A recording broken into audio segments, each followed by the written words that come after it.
Il y a une forme d'obéissance qui est destructrice et qui peut faire bien du tort. Si, par exemple, un gars en uniforme vous demandait de tuer quelqu'un, la plupart des gens répondraient non. Pourtant, en temps de guerre, on a vu des gens ordinaires, doués de volonté et d'éthique, participer à des crimes atroces. Sous le régime nazi, il y avait dans le lot du monde normal, comme vous et moi, qui ont fini par collaborer à des crimes horribles. La question est, comment on a pu en arriver là? C'est ce que le psychologue Stanley Milgram a voulu étudier dans son expérience sur l'obéissance à l'autorité.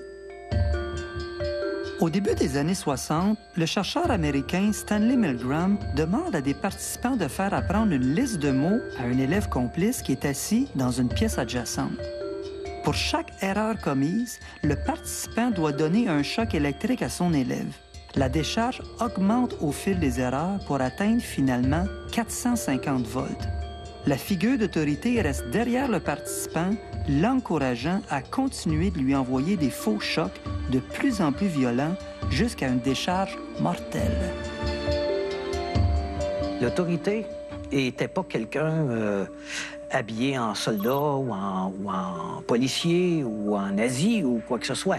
C'était quelqu'un qui avait un sarrau blanc, qui est une personne plutôt détachée, plutôt froide, et qui leur demande, poliment mais froidement, de donner des chocs électriques quasi mortels, comprenons bien qu'il y avait une gradation, là, mais qui deviennent quasi mortels à une autre personne.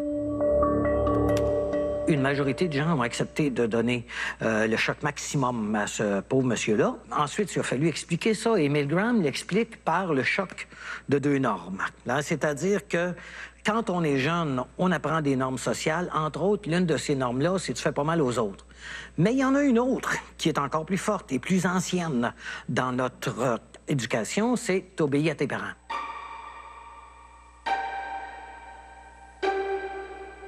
C'est facile dans son salon de se dire que moi, j'aurais refusé. Mais il y a des grosses chances que j'aurais cédé. 62 % des sujets de l'expérience vont jusqu'au bout en administrant 450 volts à leur élève. Milgram s'attendait bien sûr à obtenir de la désobéissance, mais c'est complètement l'inverse qui s'est passé. C'est le cas de le dire, ça y a donné un choc. Les sujets d'expérience, eux autres, souffraient atrocement et donc on n'a plus le droit de faire ça. Souffraient atrocement dans le sens que ça allait contre toutes leurs valeurs, que dans le temps, on avait le droit de fumer, alors ils grillaient les cigarettes les unes par derrière les autres et avaient toutes sortes de réactions de stress, etc., rire nerveux et ainsi de suite, et tentaient d'interrompre l'expérience, mais là, l'expérimentateur leur disait bien froidement « Vous devez continuer, etc. » En 2009, le réalisateur français Christophe Nick a répété à sa manière l'expérience de Milgram en la transposant dans l'univers de la télé-réalité. Ce soir, deux nouveaux candidats. Les sujets étaient recrutés pour participer à un essai de jeu télévisé nommé La Zone Extrême. Une table de cuisine. Chaque fois que le concurrent complice se trompait, les participants devaient lui administrer un choc électrique. Comme dans l'étude de Milgram, ceux qui rechignaient à poursuivre étaient rappelés à l'ordre par la figure d'autorité, dans ce cas-ci, l'animatrice. Laissez-moi sortir! 300 volts. Au final, le taux d'obéissance dépassait les 80 %. S'il vous plaît! Ce film et le débat télévisé qui a suivi ont créé un véritable tollé en France. Preuve que cette expérience de Milgram est toujours aussi percutante et controversée. Oula, on n'a pas entendu crier, là.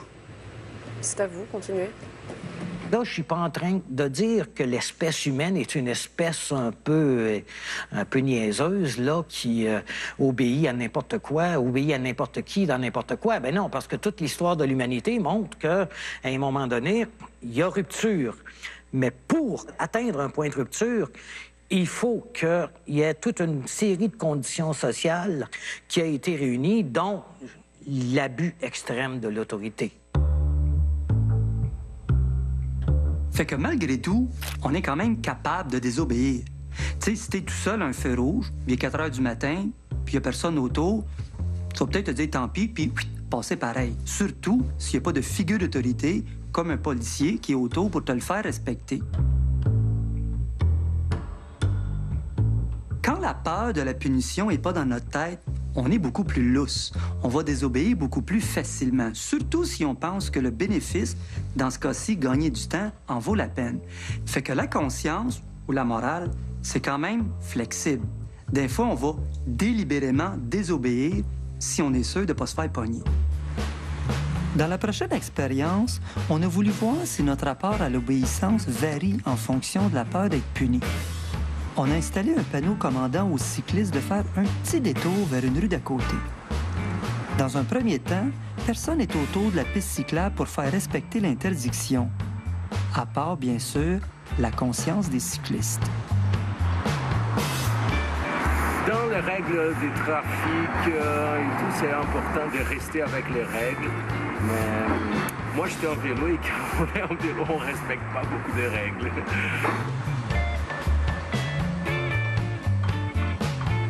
La culture cycliste prend ses libertés avec les règlements de la circulation qui, pour beaucoup de cyclistes, apparaissent d'abord et avant tout faits pour les automobiles. Devant une situation comme celle-là, bien, s'il n'y a pas de figure d'autorité pour la faire respecter, d'autant plus qu'elle est absurde, il ne faut pas du tout s'étonner que les cyclistes vont prendre leur aise avec ça. Ce qui est remarquable, c'est qu'il y a une personne, me semble, qui, malgré tout, fait le détour, là. Dans un deuxième temps, on a posté une figure d'autorité pour tenter de renforcer l'interdiction. On a habillé notre comédien en travailleur de la construction. Est-ce que son uniforme va être suffisant pour imposer une certaine autorité aux cyclistes? Détour! Détour! La rue suivante, s'il vous plaît. J'avais vu l'autre vélo. Parfait.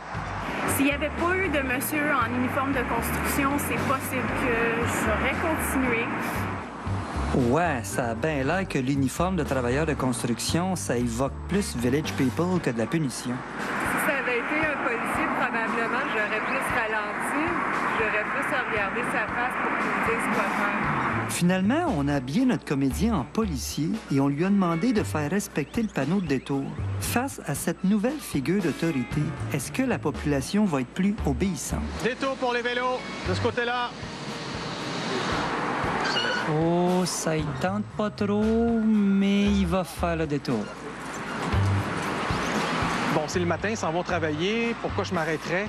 Donc, en gars de construction, pouvait comme pas trop se poser la question. Tandis qu'en policier, oups, là, ça hésitait, ça ralentissait, ça arrêtait. Mais on sentait quand même un doute dans leur esprit. Détour, s'il vous plaît, rue suivante pour les vélos. Rue suivante. Merci. Lorsque le policier se met à donner des ordres, ah ben là, on change. Là, la balance rationalité-obéissance vient de changer de camp complètement. Donc, lorsque cette autorité-là nous demande quelque chose d'absurde, vu qu'elle est légitimée, la première réaction dans l'esprit humain reste, en tout cas, d'obéir.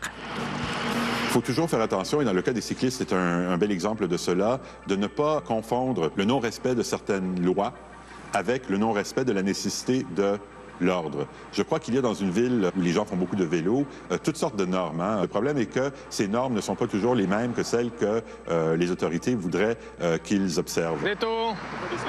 Oui, juste la prochaine, s'il vous plaît. Oui, ça m'arrive de passer sur la lumière rouge parce que, en tant que cycliste, je suis meilleur qu'un piéton, mais je suis moins bon qu'un véhicule. C'est ça qui me donne ces petites marges de manœuvre-là, le droit de passer sur la lumière rouge. Je dis pas que c'est un droit, mais c'est comme une chance que je prends. Désobéir, c'est un risque calculé. Si l'avantage que t'en retires en vaut pas la chandelle, tu vas laisser faire. Tu passes pas en courant aux douanes juste pour aller t'acheter un muffin de l'autre bord au duty free. Ça vaut pas le coup. Mais si t'arrives dans le métro puis que le gars dans Guérite est pas là, ça se peut que t'oublies de mettre ton ticket dans la boîte. Moi, je l'aurais mis. Je ne dirais pas qu'on est devenu une société avec une conscience élastique, parce que, regardons autour de nous, nous sommes bien entourés de règles et la plupart des gens obéissent aux règles. C'est même notoire de constater qu'il y a actuellement moins d'enfreintes de règles que, par exemple, il y a 30 ans. La criminalité diminue.